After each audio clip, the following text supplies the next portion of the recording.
Ladies and gentlemen, good evening and welcome to tonight's webinar. We're here because accountability demands that we name what happened, understand who enabled it, and refuse to let it be buried.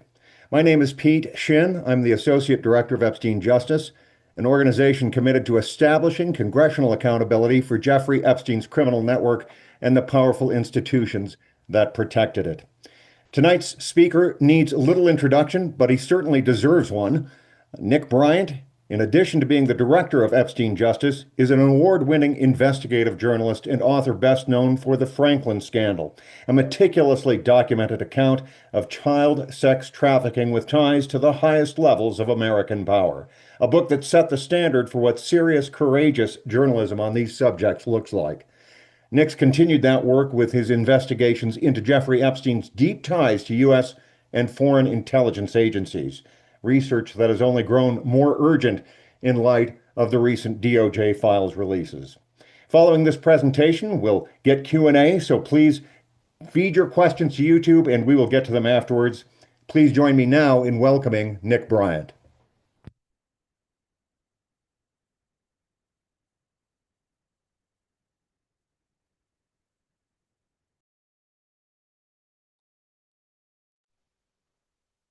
Hi, everybody. I'm Nick Bryant, and thank you for that great introduction, Pete. I paid him $100 to say those nice things about me. Tonight, we're going to get into the documents that were released, and we want to thank you for joining us. Last month, we had some difficulties. There were some malevolent souls that took over our screen, but we've gone thoroughly high tech tonight, so I doubt that our screen will be taken over. But I don't want to sound too optimistic because you never know. And this is the first email that I really noticed because, yikes, I'm in the emails. What happened here was, and I'm in the emails for a good reason, I should say that. When I started to investigate Jeffrey Epstein in October of 2011, I got his black book. And I got a hold of some victims and they corroborated what I was thinking about Jeffrey Epstein. And then I started to call his inner circle. And one of the individuals I talked to was Sarah Kellen. And Sarah was telling me how mean the media had treated her, even though she'd led probably hundreds of lambs to the slaughter. And I really couldn't sympathize with her. And I think that she put out an all points bulletin on me. We don't know who this is sent from, but we know that it's sent to a number of different people in Epstein's inner circle. And this is what it says. Just a heads up, there is a journalist calling around again. His name is Nick Bryant. This is what he looks like, so you all are aware. And they had a picture of me, but I don't know what picture they had of me. Hopefully they had a fairly decent resemblance. So what I suggest is, with these documents is people proceed with caution. I've stubbed my toe a few times because I acted too quickly. And this is an example. This is how the email was. And it's from Epstein to unknown parties. And this is the email from Epstein to Peter Mandelson. And it says, where are you? Are you okay? I loved the torture video. But actually, this is, I love the torture video, is something that Jeffrey Epstein wrote, but it did not go to Peter Mandelson. It was sent by Sultan Ahmed bin Salim, and there he is right there with Jeffrey Epstein. So he sent Jeffrey Epstein a torture video that Jeffrey Epstein apparently was quite fond of, loved it. Again, proceed with caution. So And Joyce Carol Oates even tweeted this one. She's one of the greatest living authors in the Western world. And it supposedly came from Susan Hamblin.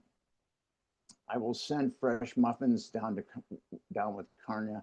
You currently have 2 steaks left on the island. Would you like new ones? So actually, Susan Hamblin did not write this. It was written by Karna Shuliak. And it actually, Susan Hamblin has nothing to do with this email. And it was thought that you can see here that she was Joyce Carol Oates posits that she has an adoption charity. Well, there is a Susan Hamblin that has an adoption charity, but that's not the Susan Hamblin we're talking about. Here's the certificate of Washington State for the dissolution of kids to families. And here is the Susan Hamblin in question. She is 69 years old and living in Florida. Now, this is the Susan Hamblin that is associated with Jeffrey Epstein. And as you can see, she's not 69 years old and she's not living in Florida. And actually, some derogatory things had been said about her, and she took those parties to court in the UK. So those are a couple of examples of things that you can get hung up on with the Epstein emails and documents. It can be kind of treacherous navigating it. One has to be cautious about reading it the first time, and it requires a little research. Like I said, I've stubbed my toe a few times. So here's another one that proceed with caution. This is talking about Jeffrey Epstein in a torture video with a white female aged 11 to 13. However, this was debunked a long time ago, this particular video. So if you just come across these documents and you read them at face value, you couldn't get yourself into trouble. So let's get into cognitive dissonance. It's very difficult. This information is really horrific. And I myself, and I've been at this for a long time, and I found myself having cognitive dissonance too. And cognitive dissonance is the psychological discomfort experienced when holding conflicting beliefs, attitudes, or behaviors. It causes mental tension, leading to efforts to reduce the inconsistency by changing attitudes, justifying actions, or ignoring new contradictory information. When we talk about child abuse that's perpetrated by our leaders and covered up by our government, that's cognitive dissonance. And I have experienced a lot of cognitive dissonance over the course of my career. When I was pitching the Franklin scandal in New York, I was talking to editors and publishers. And at that point, I had a lot of documentation, and some of it was sealed grand jury documentation. And I had a list of 60 victims. And I would show these editors or publishers the information that I had, which corroborated what I was saying. And I could see the cognitive dissonance boil up right before me. I could just see it in their eyes. They would think to themselves, this is a horrible story. I need to help Nick Bryant. Or I can write Nick Bryant off as crazy and have a nice meal with my family tonight and be done with it.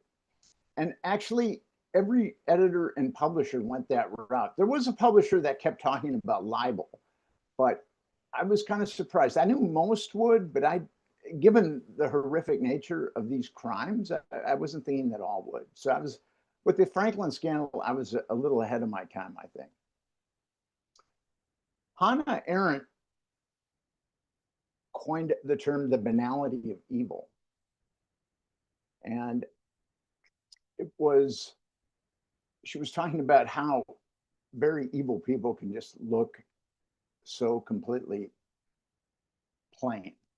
And this is definitely the banality of evil.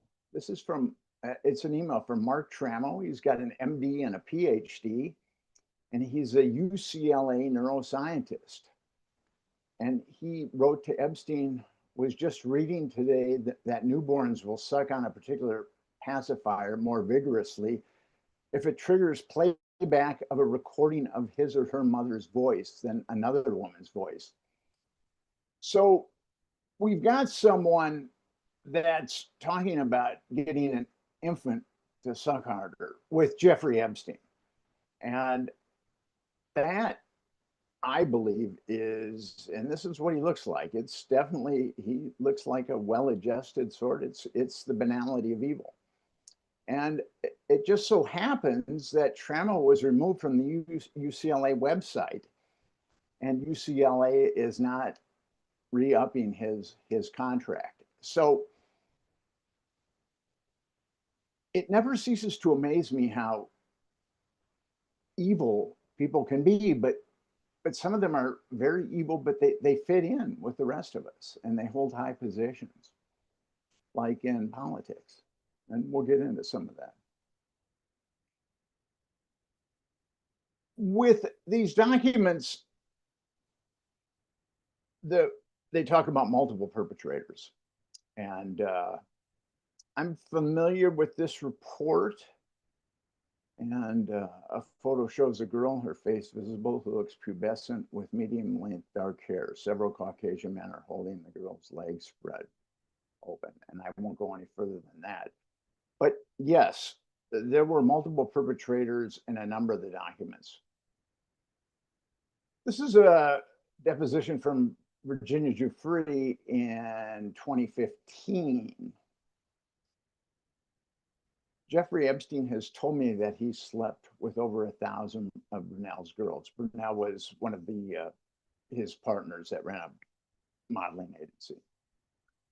And Epstein, Brunel, and Maxwell loved orgies with kids.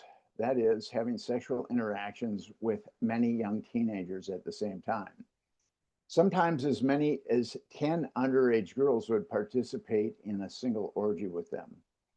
I personally observed dozens of these orgies. The orgies happened on Epstein's Island in the US Virgin Islands, in New Mexico, Palm Beach, and many other places.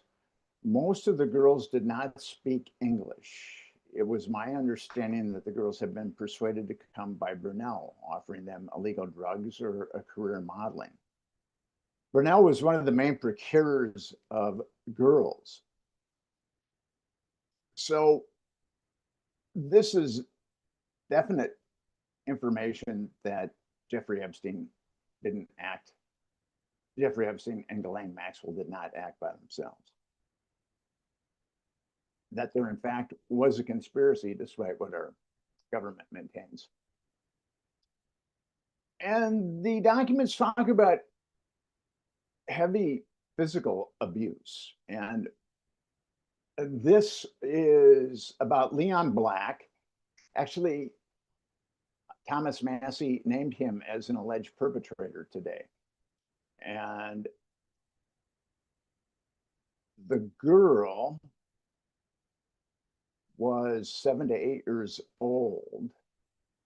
And this document talks about Black biting her genitalia.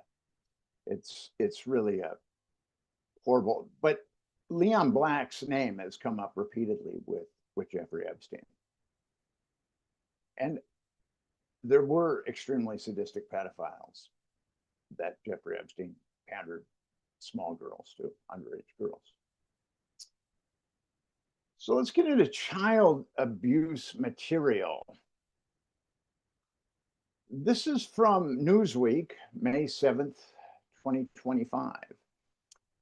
Attorney General Pam Bondi said the FBI is reviewing tens of thousands of videos of Epstein with children or child porn and there are hundreds of victims, as she addressed concerns about the delay to the full release of the case files.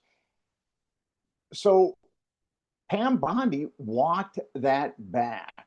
She said that there were no victims of Jeffrey Epstein, or Jeffrey Epstein was not in the videos molesting any children.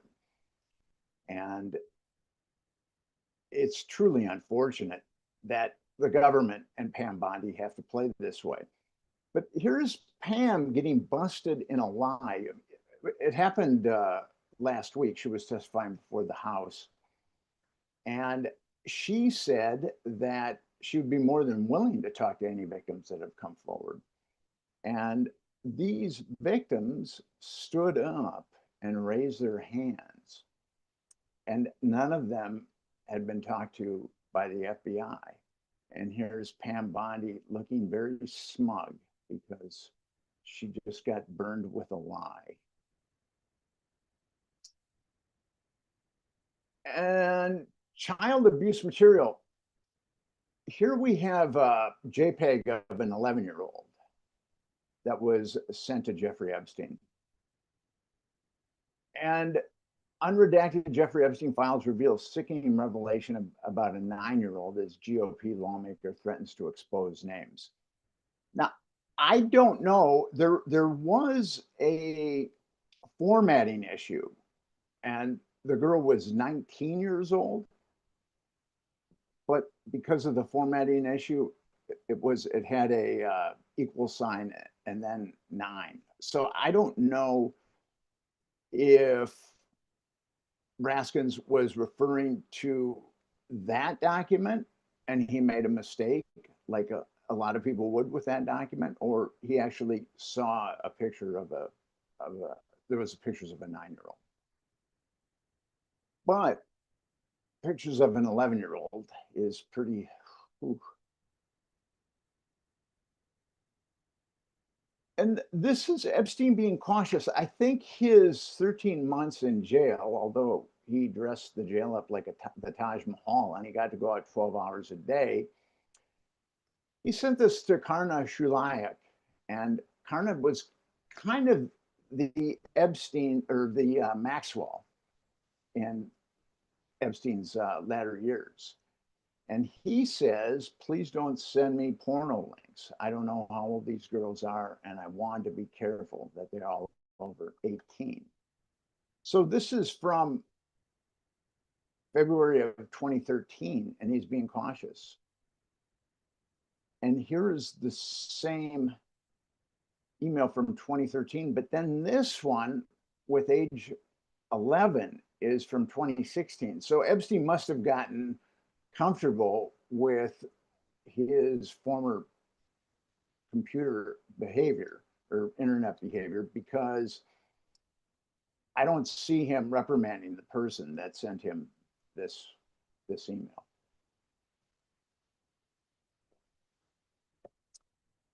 And we should probably talk about eugenics, because there are definitely documents about eugenics. This guy's name is Brian Bishop, and he's not even a biologist. He is a cryptocurrency trader, and he and Jeffrey Epstein, I guess, hit it off because they both like cryptocurrency and eugenics. And Epstein underwrote him and use of funds spreadsheet for designer baby and human cloning company. And that's going to probably come up again, but this is Jeffrey Epstein, and we knew about his transhumanism, or his an affinity for transhumanism, but some of these documents really show that he was trying to clone himself, I believe. So here's another interesting document, and it's by Barry Josephson. He's a big-time producer. And he asks Epstein, how old is she? And Epstein says 16, thank you very much. And then they go on to talk about something that's very disturbing. Him having molesting a 6-year-old would be extremely disturbing, but then this is also disturbing. Also, I've been thinking a lot about that question that you asked Bill Gates. How do we get rid of poor people as a whole? And I have the answer comment regarding that for you when I call you today to discuss this. So, Mr. Big Time Hollywood producer, he has Jeffrey Epstein hook him up with a 16-year-old, and he's also got ideas of how to get rid of poor people. So, in one email exchange, we've got population control and underage pimping. And here is a biologist. His name is Robin Trivers. And he wrote this email to Jeffrey Epstein. And I think that his ultimate goal is to create something like hermaphrodites. And this is what he says: with greater molecular control over development, we are increasingly capable of producing novel phenotypes. More feminine men by blocking testosterone receptors or castration, and at the same time increasing estrogen production. The one that blocks male features, the second encourages female features. So basically what he wants to do is create, as I said, almost like a hermaphrodite. And he thinks that they will be very, very sexy. He talks about that, but I don't want to trigger anybody, but he's just a nasty piece of work. And here he is. He's interviewed by Reuters in 2005. And this is what he says about girls. By the time they're 14 or 15, they're like grown women were 60 years ago. So I don't see these acts as so heinous. So we've got someone that wants to basically turn men into women and women into men as infants. And he's also doesn't see what the problem is with molesting a 14-year-old girl. And he is a Harvard graduate, and he taught at Rutgers for many, many years. And here we have forced impregnation. And this is from a diary of an anonymous woman. Tomorrow is the halfway ultrasound for Jeffrey. This one stuck after they took the first baby who survived in the early miscarriage. I think it was called, I no longer feel like I think it was called, I no longer feel like a person, but a vessel. Well, they take this one too. So she has a pretty big diary, and she's got an ultrasound of a kid. And now I wasn't able to corroborate this, so I don't know exactly what to make of it, but I think that the next slide will give us an idea. So black market babies. And this is from redacted to redacted, and spoke of going on at Zorro Ranch. She said on record that Epstein offered to pay her money to do this, birth babies for black market use. And again, we don't know who said that, but this is a New York Times article from July 31st, 2019, that talks about Jeffrey Epstein seeding the human race. So the New York Times even dug into that and concluded that that might be one of Jeffrey Epstein's plans. Dolly the sheep was cloned in 1996, and cloning is relatively easy. There was a movie called Boys of Brazil where Joseph Mengele cloned a number of little Adolf Hitlers and put them all around the world. But cloning, and at that point it was science fiction, but cloning is pretty easy. you just need an ovum. You take the DNA out of the ovum, you insert the DNA that you want in the ovum, and then you give it an electric spark, and that will start the mitosis process, the cell splitting. Sometimes the electric spark works, sometimes it doesn't. But even before I got into the Franklin scandal in 2002, 2003, when I came across Dolly the sheep, I thought to myself, there's got to be megalomaniac billionaires out there that are cloning themselves. So these last two slides essentially talk about cloning. And it's kind of up to us to discern whether or not we think that Jeffrey Epstein was up to cloning. And here's another slide about torture.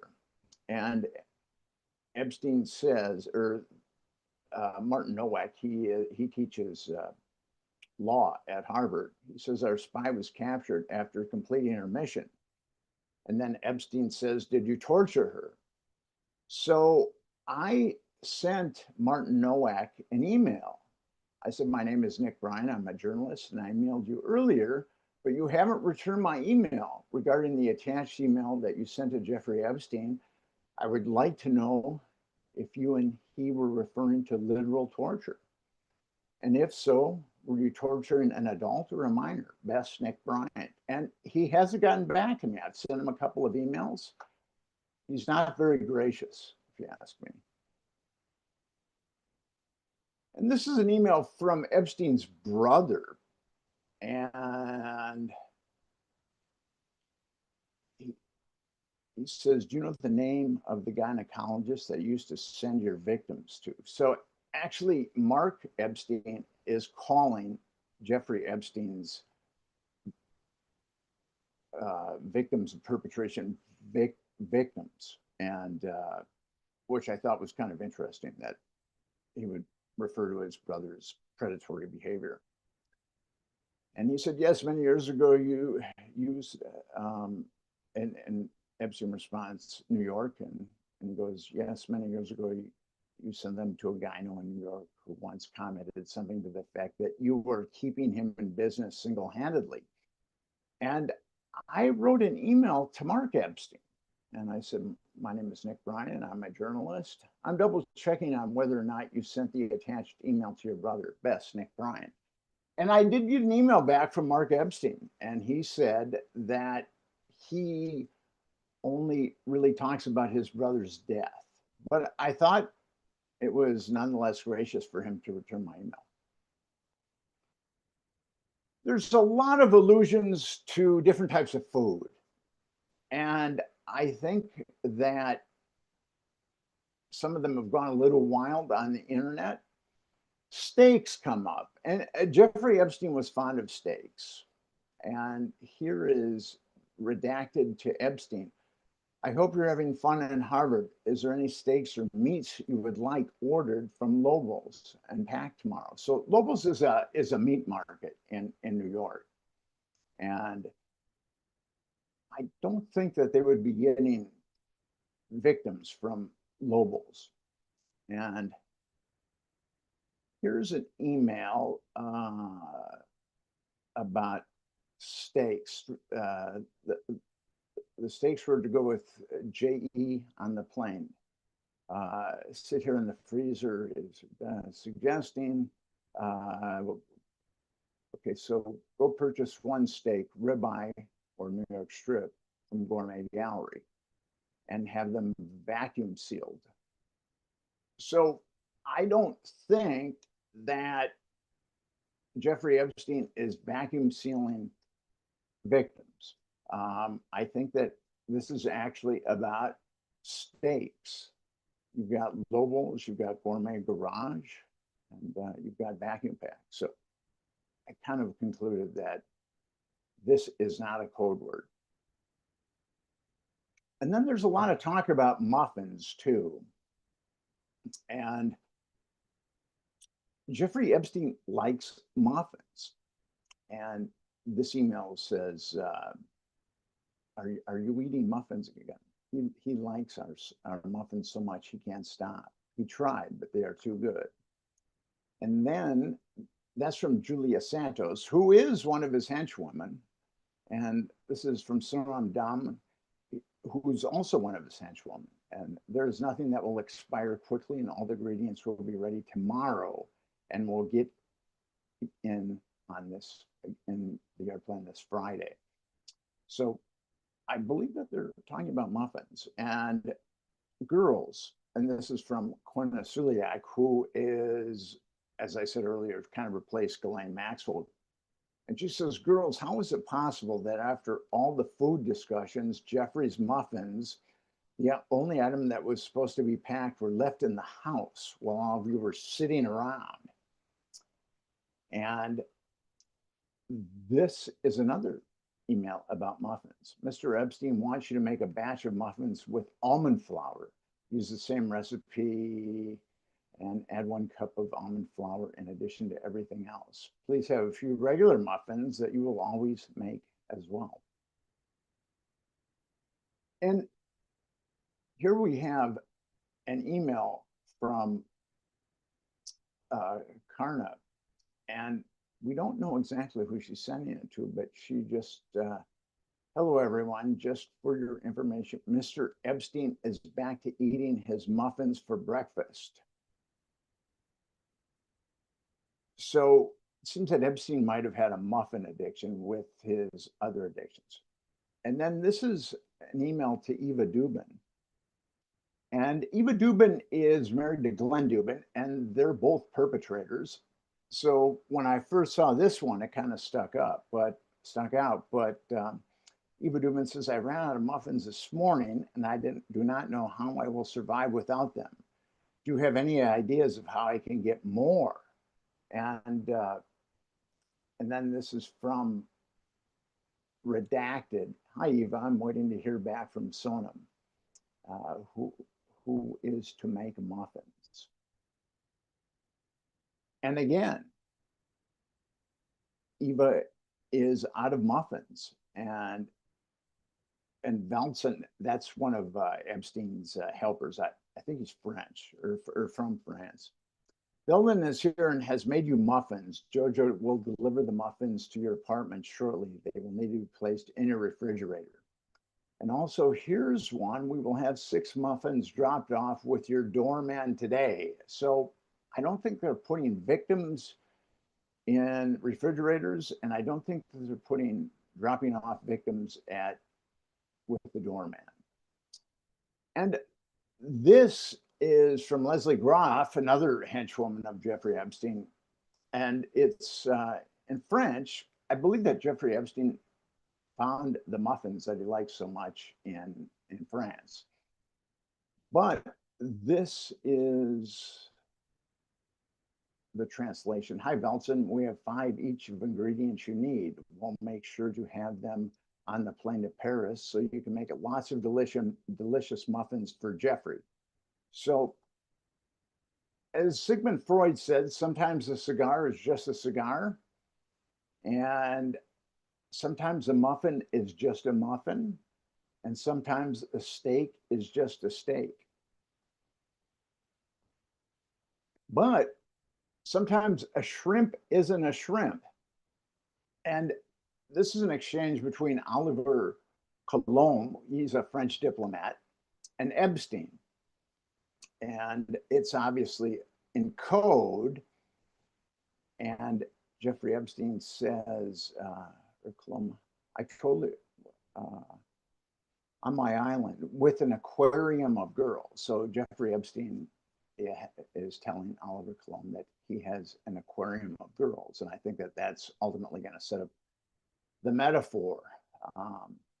The king of Saudi Arabia has a few white sharks in his Jeddah palace. As true are Russian, I guess some might refer to them as white sharks. As long as I don't have any hammerhead ones, I like white sharks. No, some are like shrimp. You throw away the head and keep the body. And I do not think that this is talking about decapitation. These guys are misogynistic. Some of these emails are way too misogynistic for me to even put up, but these guys are complete misogynists. and they obviously place little premium on women. But I think what they're getting at here is that it doesn't matter how smart a woman is, or it's really her body. So, and then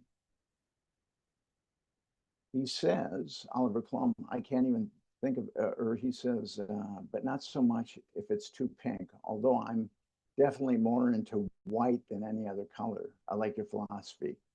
And I think Oliver has a problem with with black people, and so does Epstein. I can't even think of the smell of black shrimp bug. So we've got a dialogue between two misogynists and who are also racists, and one is a billionaire, and the other one is a diplomat. Pizza. Pizza comes up quite a bit, and it's reminiscent of Pizzagate. And I looked into Pizzagate and I really couldn't find a there. But pizza comes up often, and I think Jeffrey Epstein likes pizza. I mean, pizza. This is Patsy's Pizzeria. It's on the Upper West Side. This is Di Ferra Pizza, which is also on the Upper West Side or Midtown. And this is John's Pizzeria of Times Square. All these pizzerias are mentioned in the emails. And actually, John's Pizzeria of Times Square, it's about 4 blocks away from me, and it has really great pizza. It's my favorite pizza in a brick oven. But let's get to some of these emails with pizza. This is to Jeffrey Epstein from Redacted. Good afternoon. Would it be possible for Bryce and I to go over to Red Hook and have a quick pizza meal? Warmest regards. So I don't necessarily know what that means. Are they asking for permission to have pizza? That seems a little strange to me, that they would have to get Jeffrey Epstein's permission to have pizza. Here is another one from Barry Josephson. He is the one that Jeffrey Epstein hooked up with the 16-year-old girl, and he's also the one that wants to get rid of poor people. And this is from Redacted. Hi, Barry. Can you please meet Jeffrey at 12:45 at the corner of Lex and 83rd? You will then be 1 block away from the pizza place. And what's strange about this particular email is, why would they meet a block away from the pizza place? I don't understand that. You would think that they would just meet at the pizza place. It's kind of like a drug deal or something, where we're going to meet here and then we're going to walk over here. And so these emails are a little strange.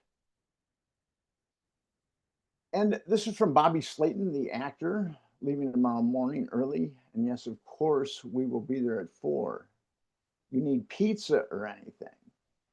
Haha, no, I don't need pizza, but thank you for offering.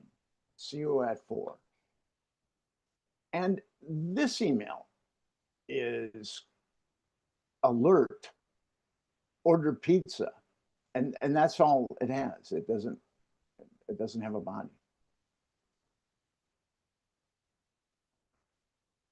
Now, here is an email from Jeffrey Epstein to Ehud Barak, who is a nasty piece of work.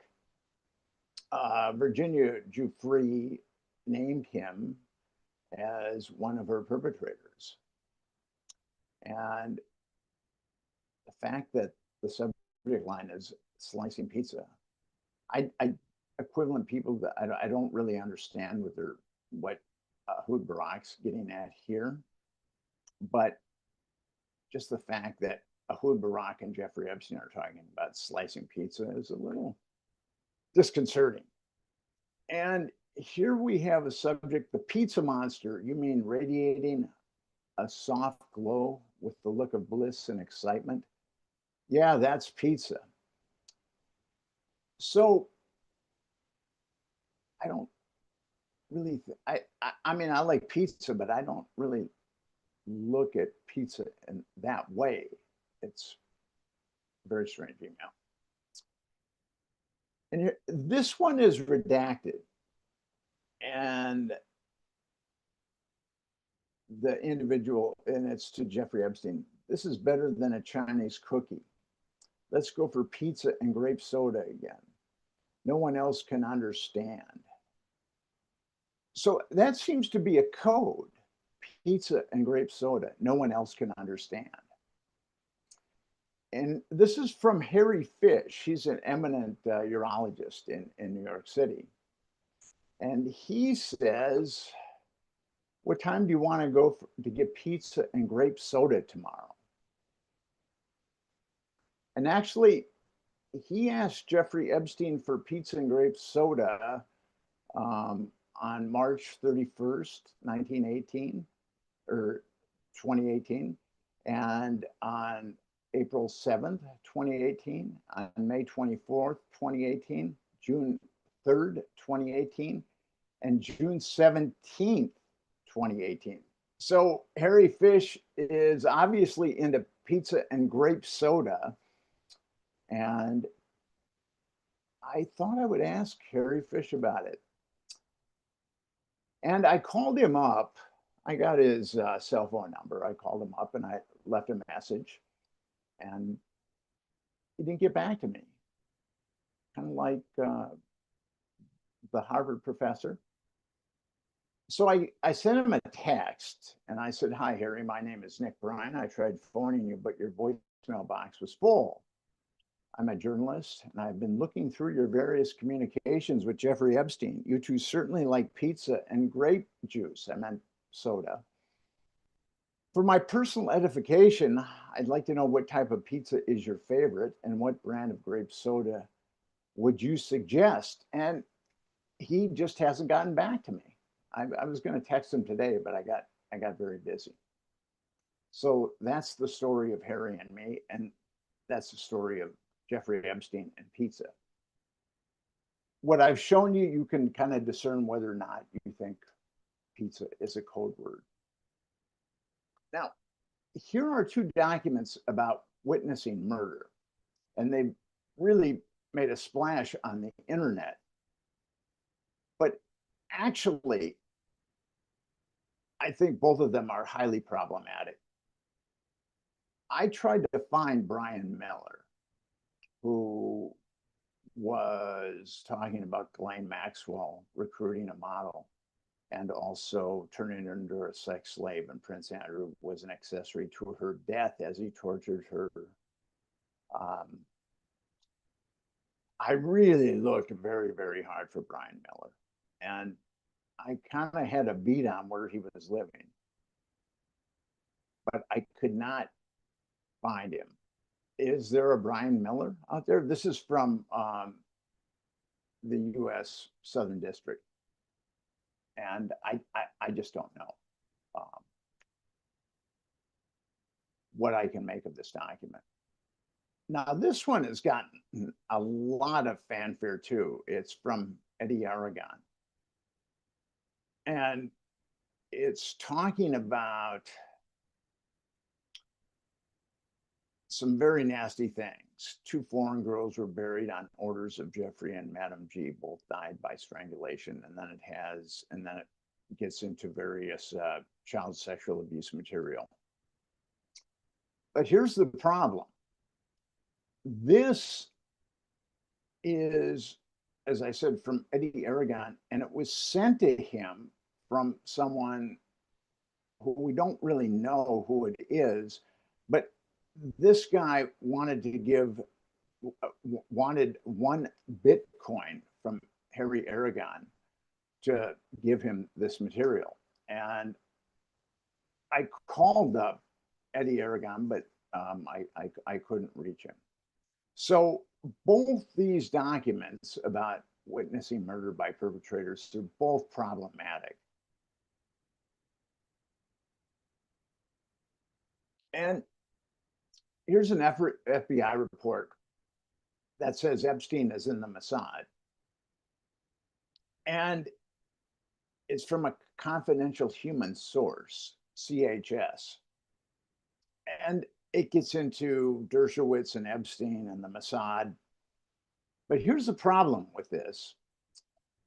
The guy who the FBI is talking to, his name is Charles Johnson, and he is not a very honest individual. And actually, this is a headline about him in The Independent. Notorious far-right troll ordered to pay up to $71 million in racketeering scheme where he pretended to be a spy. So I don't really know if this guy is a great source to tell us if Jeffrey Epstein is working with the Mossad. He's told a lot of lies. Now, he could be telling us the truth, but he's not. Charles Johnson and truth have a very tenuous relationship. Now, this is, to me, very interesting. Epstein and the CIA director. In 2014, 6 years after Epstein became a convicted child molester, the Wall Street Journal reported that Epstein had at least 3 meetings with William Burns, who at the time was Barack Obama's Deputy Secretary of State.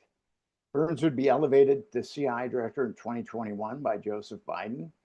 In a rather disingenuous reply to the Wall Street Journal, a spokeswoman for Burns said he met with Epstein for advice related to transitioning to the private sector and didn't have a relationship with him.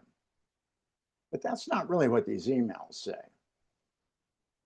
This is Jeffrey Epstein. Actually, this is from Turge Rod Larsen, who is a Norwegian diplomat, and he's head of the Center for Peace now. Let's set a meeting with Burns in Washington or New York. And then there again, I suggest you reach out to Bill Burns and tell him you are there if he needs help. I'll explain on the phone. And this is from August 21st, where Bill Burns and Jeffrey Epstein have lunch in Washington, D.C. And this is kind of an interesting email. It's from Jeffrey Epstein. And Jeffrey Epstein is going to be meeting with Peter Thiel from 2 to 4. And then they're going to be joined by William Burns. So you've got William Burns, who was the former CIA director, meeting with Peter Thiel, who is the CEO or owner of Palantir, which is a huge surveillance firm. And then from 4 to 5, Epstein meets with Burns alone. And this is from Epstein to Peter Thiel, Bill Burns, Pritzker, 13th or 14th. And it seems that Bill Burns and Peter Thiel, or Bill Burns and Jeffrey Epstein had kind of a close relationship, that they met more than 3 times and talked more about Burns's financial transitioning to the private sector. In fact, if you search the Epstein library and put in Bill Burns, you're going to get 324 results. Although I should say that some of them are redundant.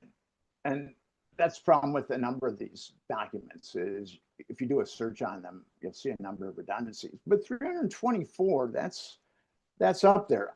I mean, Epstein talks to Thiel a lot more than to Burns, but Burns and Epstein definitely had something going, which is kind of scary that the CIA director is, and former CIA director is friends with Jeffrey Epstein. And this is William Barr. William Barr covered up, he was the attorney general under Bush 1, and he covered up the Franklin scandal. And he was also the attorney general during Trump's first administration. And Jeffrey Epstein was arrested by his Department of Justice. Well, the Department of Justice oversees the FBI. And this is an email from Jeffrey Epstein to Steve Bannon. And I've always known that William Barr was CIA. I've known that for a number of years. And actually, it was Donald Barr, William Barr's father, that hired Jeffrey Epstein to teach at Dalton School, which is one of the most prestigious schools in the country, if not the most prestigious. And Donald Barr was in the OSS, and a lot of the OSS people transitioned to the CIA. And Donald Barr ran a program at Columbia where gifted students from around New York City would meet there on Saturday. And I've always wondered if that is where Donald Barr met Jeffrey Epstein, because Donald Barr hired Jeffrey Epstein when he was a college dropout. And that is not, Donald Barr is a letter to the law. He's an extremely fascist authoritarian type. And there's no way that he would hire a college dropout to teach at Dalton unless there had been a prior relationship. That's just that's what I believe. And he also wrote a book called Space Relations, which probably a number of you have heard of. It's Donald Barr wrote it, and it's about intergalactic sex trafficking. And there's a very graphic scene of a 15-year-old being raped. So this is his son, and his son is really a repulsive creature.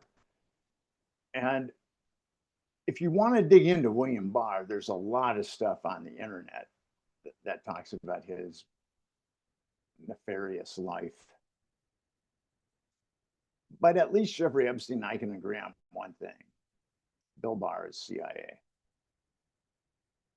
And here we've got a billionaire's ball. And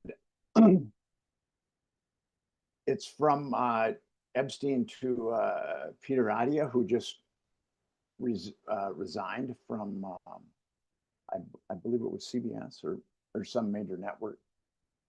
And Epstein goes, "Where are you? I might be in LA on Monday, Burbank, to look at the interior of the other BBJ. Tonight, dinner with Musk, Thiel, and Zuckerberg." So Epstein is having dinner with Musk, Thiel, and Zuckerberg. And both Musk and Thiel have lied quite a bit about their relationship with Jeffrey Epstein. I don't know about Zuckerberg. But here's Elon and the island. Elon said he denies visiting the island, and he really distanced himself from Jeffrey Epstein. But here is Elon sending an email to Jeffrey Epstein. "What day night will be the wildest party on your island?" And Jeffrey Epstein says, "How many people will you need a helicopter for?" So Elon said that Jeffrey Epstein was trying to get him to his island, but actually it looks like Elon doesn't really need much prodding to get to Jeffrey Epstein's island. Here are the procurers. This one is, I believe, Sarah Kellen. It's three of them. It's from the Department of Justice. And all three documents talk about how each one of these was integral in Jeffrey Epstein's pedophile network. This one is Sarah Kellen, because she's currently living in NYC, but owns homes in both Miami and North Carolina. Actually, she was living, I think, in a $4 million brownstone. And her place in Miami is, I think, estimated to be about $2 million. So she was taken very care of. All these women were taken Jeffrey Epstein took very good care of these women that helped him. And now this one's living in Connecticut. And this one's living in Florida, and this one's living in Connecticut. I have an idea of who they are, but I'm not quite sure, so I don't want to say their names. And here is something that I think was quite astounding. Jeffrey Epstein gets $25 million a year from the Rothschilds. He looks after the Rothschilds' interests in various areas.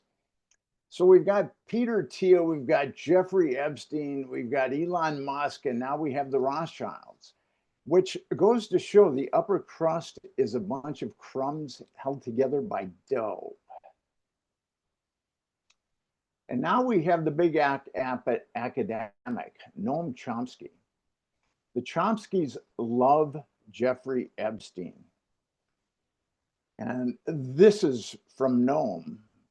Valeria and I just want to thank you that it's one of the great experiences in our life to have you as a friend and to remain so and cherish this permanent relationship, Noam.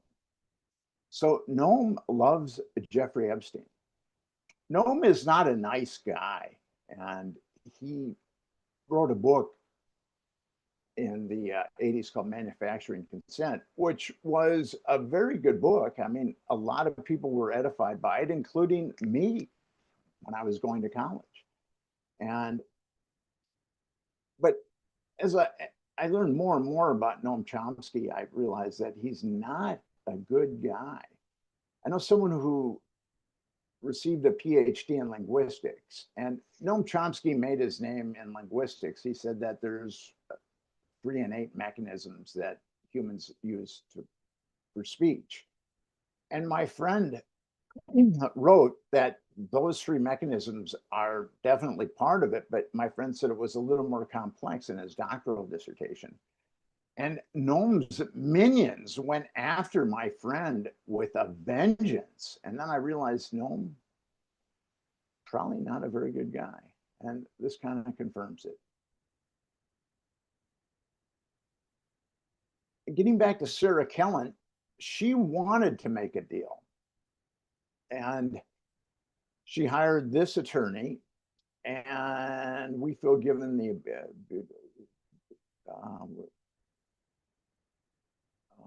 acting entirely at his direction and doing what she did at the time that she herself was a vulnerable victim, and a non-prosecution would be appropriate.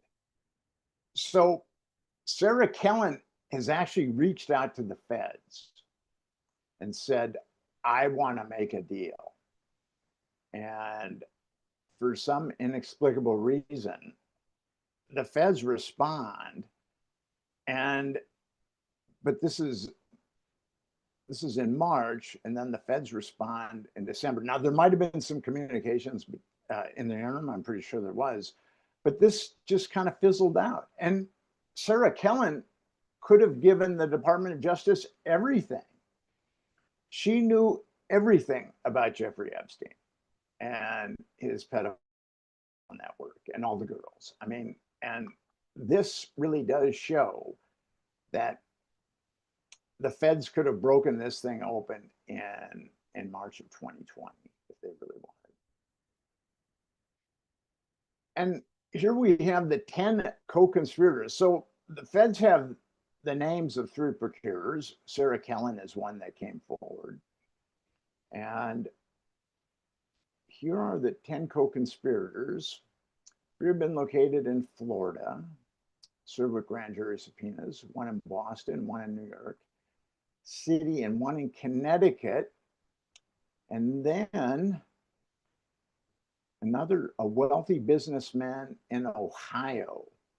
And actually, Massey named Jess Staley and Leon Black, who we've talked about was being sadistic to that young woman, if that document is true. And then we have Les Wexner, who was also named. And Les Wexner testified before the Oversight Committee last week. And he told them a lot of lies. And actually, he didn't go to Washington. The Oversight Committee came to him, which I thought was kind of strange. But he said he cut ties with Epstein in the aftermath of Epstein's 2006 arrest right there. But we do have an email from 2008. Abigail told me the result. All I can say is, I feel sorry. You violated your own #1 rule. Always be careful. So he's sending an email to Jeffrey Epstein 2 years after the fact, and or when he said he cut him off. And with Wexner, he gave Jeffrey Epstein power of attorney over his vast empire in 1991. And he ultimately said that Jeffrey Epstein ripped off hundreds of millions of dollars, but he never talked to an FBI agent. This was him testifying before the Oversight Committee was, I believe, the first time he talked to any authorities. So if someone had ripped hundreds of millions of dollars from you, wouldn't you go to the FBI? And here's a New York Times article from June 11, 2019. And so Wexner said that he cut Jeffrey Epstein off in 2006. But in 2002, 4 years after Wexner has said he had severed all ties with Mr. Epstein, Mr. Wexner's charitable foundation received a $56 million contribution from a trust linked to Mr. Epstein, according to charity records and other financial documents reviewed by the New York Times. So Wexner committed perjury before the Oversight Committee. That is a very serious offense. And actually, Representative Garcia came out after that, and he did say that Les Wexner had perjured himself during his testimony. And so it'll be interesting to see what happens to Les Wexner. And I want to get into the sweetheart deal a little bit because we've got some new insights into that. This is from Bloomberg from December 3rd, 2025. And I always wondered about, I knew a lot about Jeffrey Epstein's sweetheart deal, but I never quite knew the particulars. I had heard that a grand jury had been impaneled and then it was adjourned. And then I heard that a grand jury was going to be impaneled, but it wasn't impaneled. But here's what happened. Federal prosecutors prepared a 60-count indictment of Jeffrey Epstein in 2007 that would have charged him with child sex trafficking, and grand jurors heard months of testimony on the case. Now, this is a heavy sentence in the federal system. It's 15 to life. Epstein and 3 of his employees would have been charged in a draft indictment that accused him of abusing girls as young as 14. A Federal Bureau of Investigation also testified to a grand jury in May of 2007 about how Jeffrey Epstein groomed girls for sexualized massages. This 60-count indictment would have put Jeffrey Epstein away for the rest of his life. And that grand jury had been impaneled for quite some time, and the FBI had done a very thorough investigation. Now, I knew that the FBI had investigated it, but I just didn't know the thoroughness of it. And I did not know that a 60-count indictment had been prepared. Now, the feds had a list of 36 victims, but actually they knew of 40 victims. So these are the victims that they had a list of, and then there were 4 more. And Ken Starr, he was the one that went after Bill Clinton as an independent prosecutor. And the only thing that, although Bill Clinton is very, very dirty, and I'm not a Republican or a Democrat, I just want to say that. Although Bill Clinton is very dirty in many areas, Ken Starr basically produced the blue dress, and that was it. But Epstein hired Ken Starr, and Ken Starr is supposed to be Mr. Jurisprudence, Mr. Proper. And now we understand what kind of heat was Alexander Acosta was dealing with. Hi guys, Ken Starr is coming to Miami on Friday to meet with Alex. I have been invited. Perhaps it is time for the FBI brass, I mean the top brass, to attend as well. So Alexander Acosta isn't down with this deal that they want Epstein, that Ken Starr and Alan Dershowitz and the government want to give to Epstein. So the top brass are going down, FBI top brass are going down to Florida to tighten the screws on him. And there's only really two people in the government that can tell a U.S. attorney to stand down.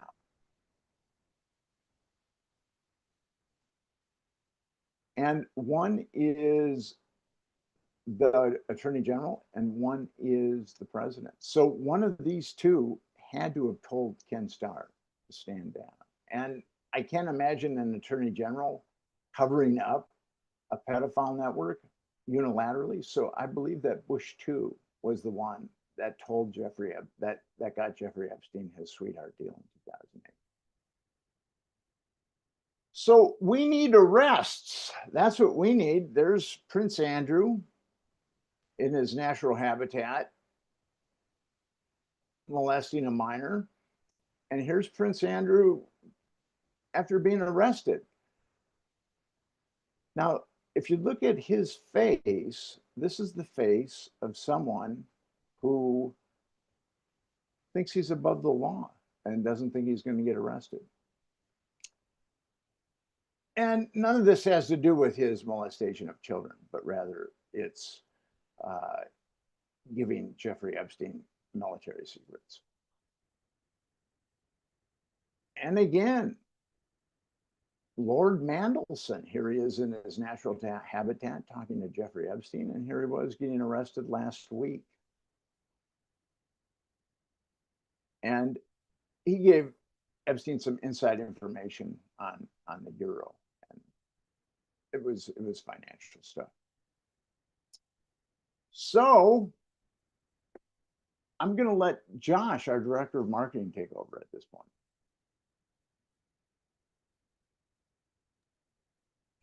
Thank you, Nick. Hey, I can share my screen if you want to let yours go. Go for it. Great. All right. Hey, everyone. Thank you so much for being here. Thank you, Nick. That was that was a lot.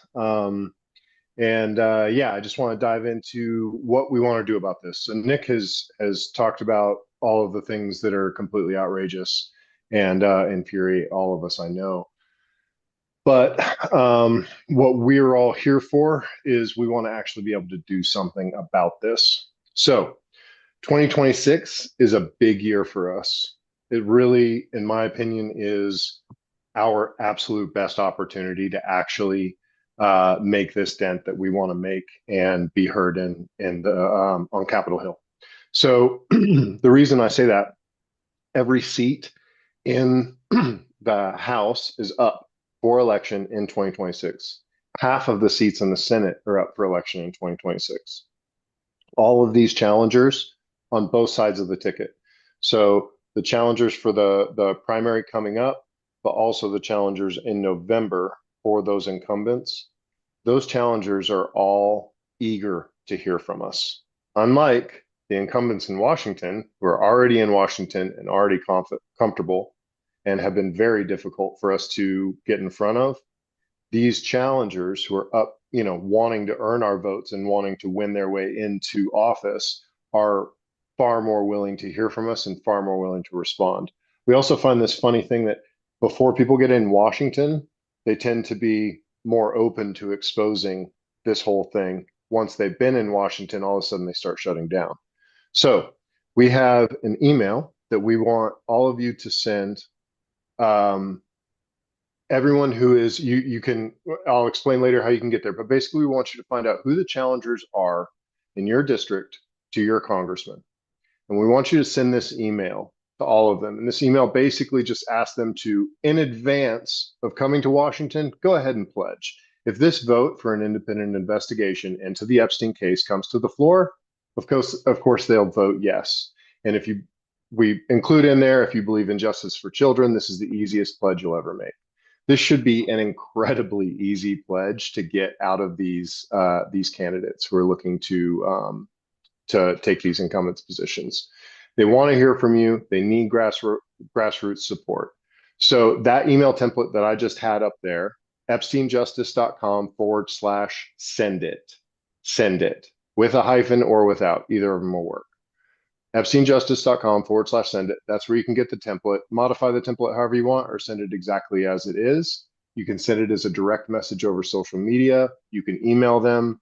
I just very quickly got on Twitter, got on their AI, Grok, which, everyone has their opinions about AIs, but Grok is good at least knowing this. So you can ask Grok, who are the big competitors to my challenger here in my district? Grok will tell you who those competitors are because Twitter knows who those competitors are. And then you can just do a quick Google search on them. I was able to find this guy's website, and there was an email address for their team on there. There was also a web form that I filled out. I put that same message into the web form and submitted that. They're also on Instagram, so I can put that same message into a DM in Instagram and send it that way. And the more of us that are sending this to them, I really believe that we're going to get a big response from them. Then the next step is that creates leverage. So whether or not these people do win and go to Washington, before that happens, before November, when they are up for election, we go to the current people in Washington, our current representatives, and we tell them, hey, your challenger has already pledged this. You should too. That gives us a lot more leverage to do that with them. So the place where we can all come together and work is on our Facebook group. You guys will go to Facebook, look at Epstein Justice. We're out there. The group is out there. We have 50 groups for every state, and you can join that group, and that's where you can really, multiply your efforts. You can share some of the information that you've learned of, here's, a place that, someone that's DM'd me back, or just easier ways that you found to be able to get in touch with people. There's a lot of public appearances that these candidates will do that you can share on Facebook. So I would encourage you all to go there. And then the biggest thing is, if you are interested in becoming a moderator to help moderate those Facebook groups, to help facilitate the volunteers within those groups, go to epsteinjustice.com/moderators. And you can just fill out a quick form there, and we'll be in touch with you about what it takes to do that. This is what we're here for. Every one of you came here, hopefully, because you didn't just want to hear about all the awful things that have happened and all the justice that has not been served. Hopefully, you're here because you want to see what we can actually do. And I know a lot of this stuff, I've heard a lot of people say, a lot of this stuff, it doesn't feel like a lot. It is a lot when we all do it. There is power in this. We have 2 big congressmen who have already pledged their support to us. And I truly believe this strategy is going to really rattle some cages in Washington and break loose those extra pledges that we need. The last thing I'll request are donations. We are building a national movement in 50 states, over 400 congressional districts. It is a lot of administration, and our team is stretched very, very thin. As much as help as we can get from you, we can get more people, on staff administratively to help take care of all of this stuff. I assure you, as a volunteer, all of our top director level people are all volunteers. We are very, very respectful of the finances that come in. We want to be good stewards of it. But for some reason, the billionaires just aren't handing us big grants. So we need that grassroots support that you guys can provide. So donations, and of course, lastly, please share this movement with your friends. Tomorrow, tell people what you are doing, encourage them to go check it out, encourage them to join the movement, join the Facebook, send that email, epsteinjustice.com/send it. And let's see 2026 turn into the year that I truly believe it can be. So I'll pass it back over to Nick and Pete, and thank you guys so much. On the latter point, I was asked why we needed money. And I paid our accountant a couple of weeks ago, paid her pretty well. And I did not ask her why she needed money. One of those things. Go for Well, it, Pete. Nick, I want to say to you, first of all, thanks again for that outstanding presentation. Uh, Truly remarkable, horrifying, and hopefully activating stuff. We have some messages, some questions from the people who've been watching on YouTube. And we'll start with JC, who asks, Nick, why haven't the recruiters been called to testify, even though some of them may have been victims?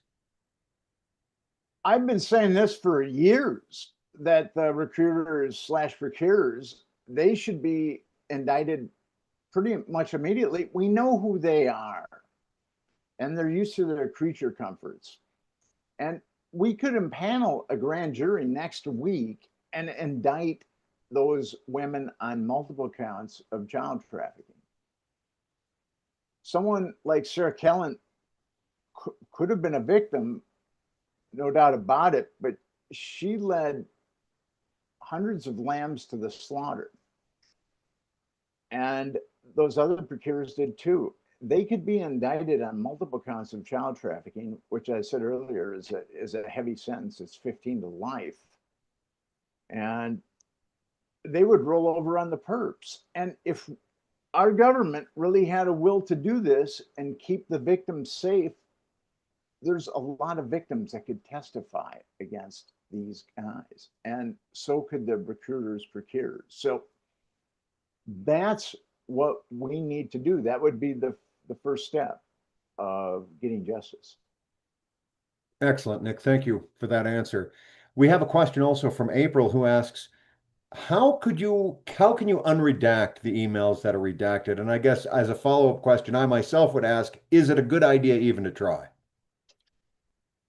There was initially with the first tranche of documents, I guess if you copied it and put it into Microsoft Word, that you could get the redactions out. But I think that got fixed.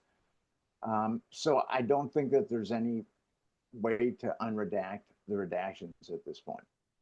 All right. Well, perhaps we'll actually see further releases. We'll have to see. We have a question from an anonymous viewer who asks, have Bondi and Patel been covering this up since their Florida law careers? That's a good question. I do not know whether or not they were involved in covering this up when they were in Florida. Barry Kirshner was the Florida attorney that oversaw the very corrupt grand jury. I don't know who gave him the order to impanel a grand jury that found that Epstein hadn't molested a single child. So I do not have an answer to that question.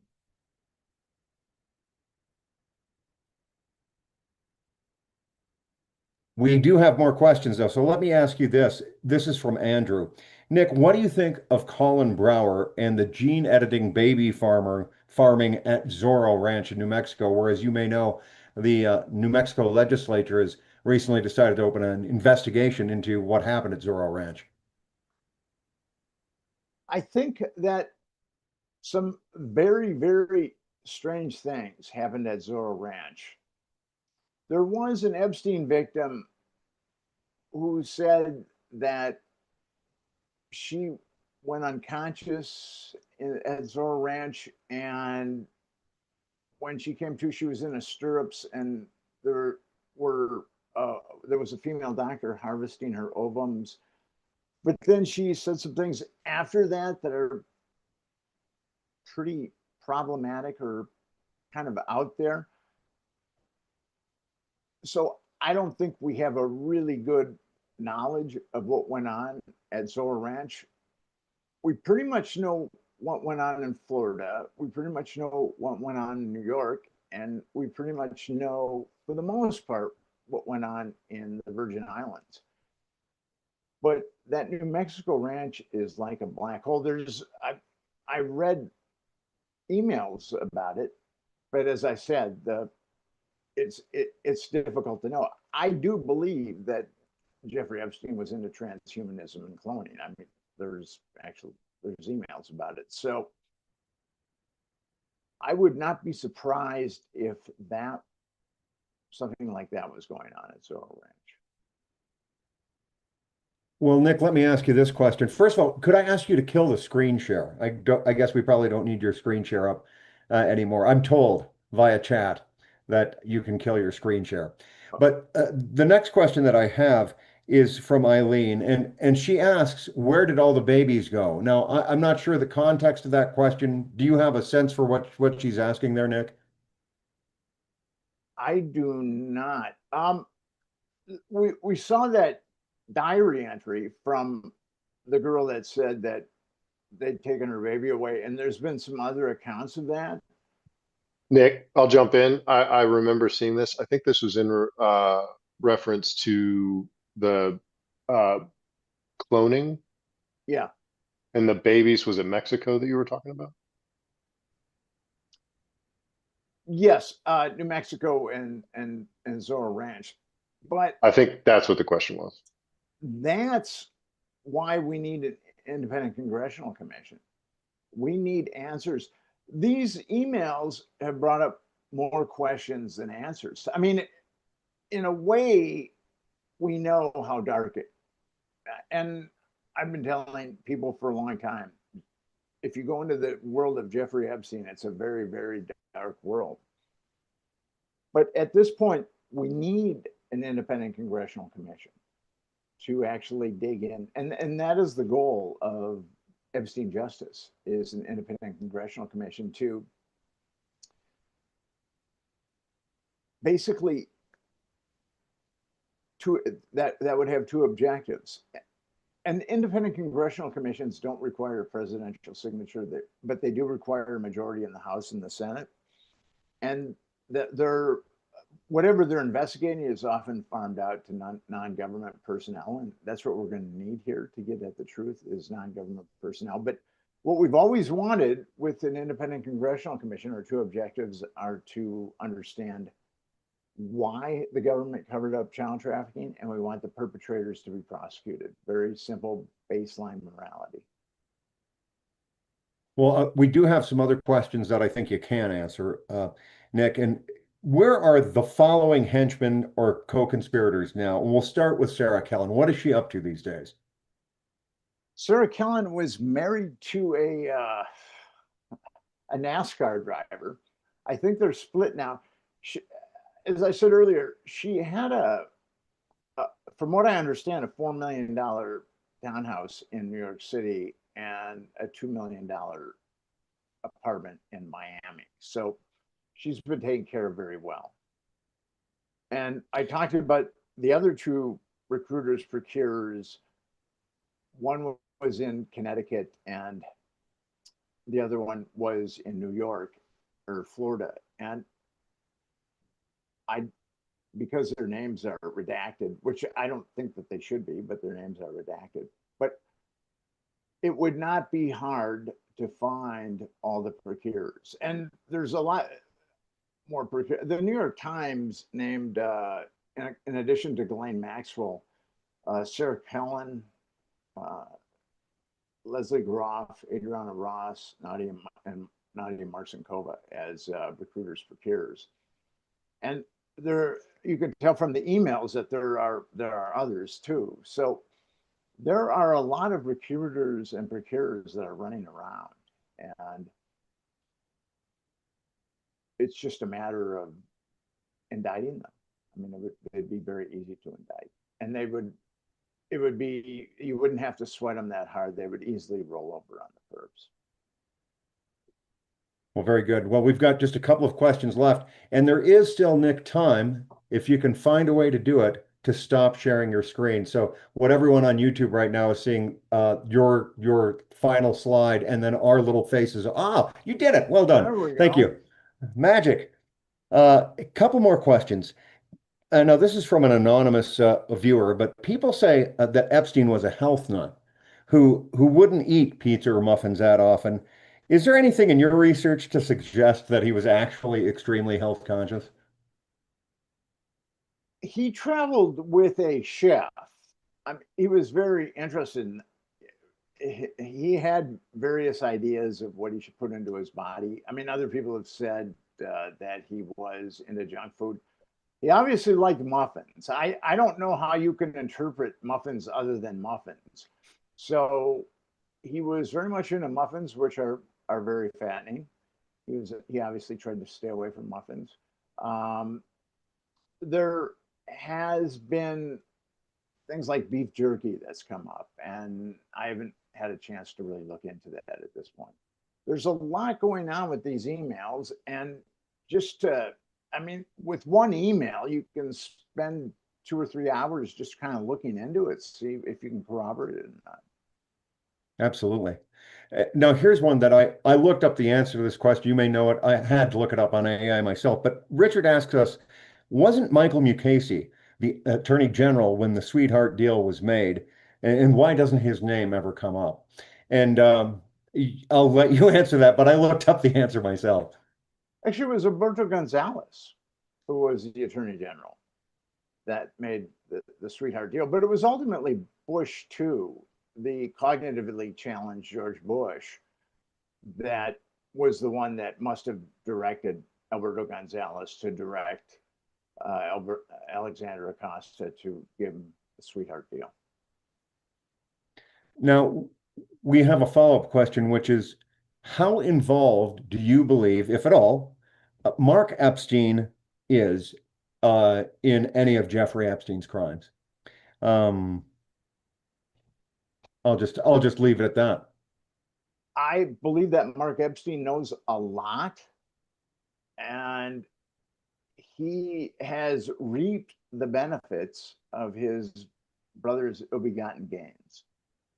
He owns a tremendous amount of property. He owns an apartment building in New York City that's worth who knows how many millions. I think Mark Epstein knows a lot. And I'm really surprised that he's very wealthy at this point, that the feds haven't come after him for property forfeiture or asset forfeiture.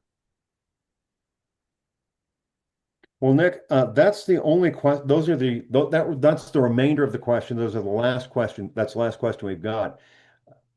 I would just like to say thank you again for your leadership on this issue and for your work here tonight, and just express how much I value the work that you're doing and how much I appreciate everybody who joined us tonight as well. Hey, Pete, sorry if I may jump in. There are more You sure questions. can. There are more questions. Okay. If you, we have a shared doc, a really little peek behind the secret or behind the scenes. Scroll down Oh, to the okay. next page. Oh, hell, so and now, Nick, for page Thank you, two, I Pete. still admire you, but I have a number of other questions, as it turns out. Okay. So, a farewell guy says, has anyone worked on how to share what's happening with children, teens, and young adults? As a teacher and parent, I want kids to know what has happened in an appropriate way and what they can do. I think that we have a pandemic of child abuse in the United States. According to the Centers for Disease Control, 25% of underage girls have been molested and 5% of underage boys. And most people in the field believe it's slightly conservative for underage girls and extremely conservative for underage boys. And our society, this is something that our society has to grapple with. If we could just take one thing out of our society, if we could just take this child abuse out of our society, the prisons wouldn't be filled, the psych wards wouldn't be filled, and there wouldn't be so many people living on disability. And the way that I see this is, how can we begin to address the pandemic? If we're just going by the conservative CDC numbers, over 50 million Americans have been molested. How can we fix that if the government's involved in covering up child trafficking, child sex trafficking? So I think that this is something that we need to work on before we start fixing other parts of this problem. I agree, Nick, 100%. And You know, I think what he's looking for is like resources for classrooms, and it's such a difficult topic to take to into an educational setting. I actually don't have great recommendations for that either, and I'm a former educator myself, albeit an adult educator. JC asks, how does economic and wealth inequality contribute to the dynamic of abusers and victimization? And what should we advocate for to reduce risk? I have some ideas about my answer to that question, but over to you, Nick. A lot of the girls that Jeffrey Epstein preyed on came from lower socioeconomic backgrounds. And that's why he was able to give them $200 or $300, and they were desperate for money. That's how he was able to lead them down a primrose path to destruction. A lot, and I saw the same thing with the Franklin scandal. There was a lot of kids in the Franklin scandal that came from the vast majority of kids in the Franklin scandal came from lower socioeconomic backgrounds. Go for it, Pete. Well, so the question was the second part to that question was what should we advocate for? I think we should advocate for a nonpartisan, independent congressional commission to investigate these crimes in a nonpartisan fashion. The investigations that have happened so far have been great, but they've certainly had a partisan tinge, and we've got to move beyond that. That would be my estimation of what we should advocate for. That's the whole purpose of our organization. And then here's a great question too, as well, which is uh, we have a question from Indofidels. Well, we have an online question. And is the kidnapping of Savannah Guthrie's mother connected in any way to these issues? Apparently, there was a journalist saying she was going to cover a survivor story in 2019, and that's where the question breaks off. But do you have any background that you could share or any insight, Nick? I've been so busy looking at the emails and giving interviews that I haven't looked into that at all. I haven't either. I don't know anything about it. And then we do have, I think, what appears currently to be the final question from Richard again, and this is a great question as well. What do we know about who purchased Epstein's properties and who sold them? Were these people who had prior relationships with Epstein? Epstein had an attorney named Daryl Endite who looked after his estate, and I'm sure that he played an integral role in selling Epstein's properties in both New York and Florida, and I think the Virgin Islands, that property has been sold, and the Virgin Islands got half the proceeds, and I guess Jeffrey Epstein's estate got half the proceeds, and then New Mexico's like a black hole. We don't really know. There was from what I understand, there was a flight strip there. So I think that why would there be a flight strip at Jeffrey Epstein's New Mexico ranch? There's a lot we don't know, and hopefully we can find out some things. And Nick, I keep saying this is going to be the last question, but we keep getting these intelligent questions, so I'm going to pass you one more. This Okay. is an online question. Why are they not investigating any of the medical doctors, the psychiatrists, the psychologists or therapists who treated the victims, many of whom were referred to these professionals by Epstein himself? Epstein had a cadre of doctors that worked for him. We saw one, Harry Fish, the gentleman who I texted and called. Eva Dubin was a medical doctor. And actually, there was a case where someone had split their skull in the Virgin Islands, and they were flown to New York, and they were taken care of by Dr. Dubin and Dr. Ting.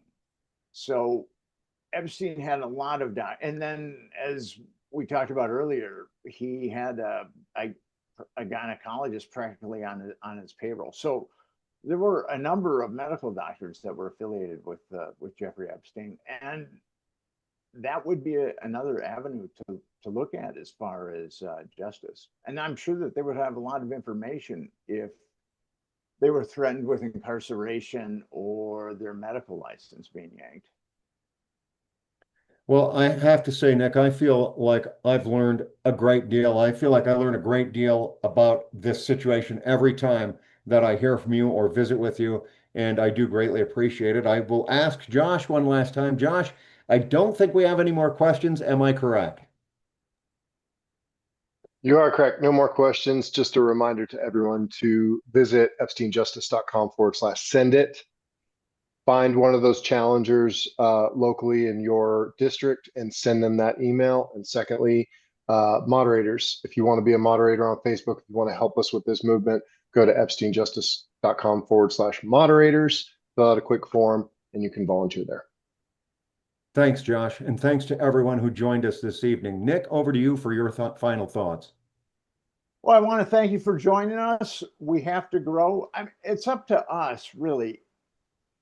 It's the American people. Do we want to let our children grow up in this kind of an environment with our government being as corrupt as it is? And I'm just not talking about the corruption now. I mean, Epstein has been covered up it started with Bush 2, and then under Obama and Biden, and now Trump. So this cover up has been going on a long time, and it's bipartisan.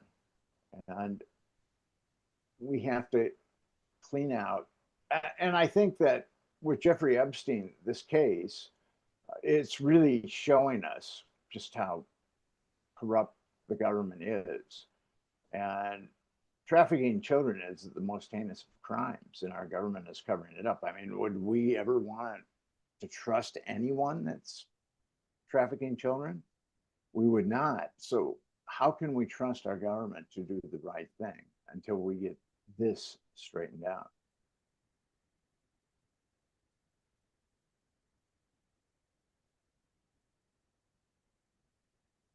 I don't know if there's a right answer to that. We can't. Well, Nick, if we're going to get it straightened out, it's going to be because of efforts by you, Josh, and everybody else who's pulling on this team. And so, again, thank you very much. Thanks to all of you out here for joining us, and we'll see you at our next webinar. In the meantime, do everything Josh told you to do. Thank you, God bless you, and good night.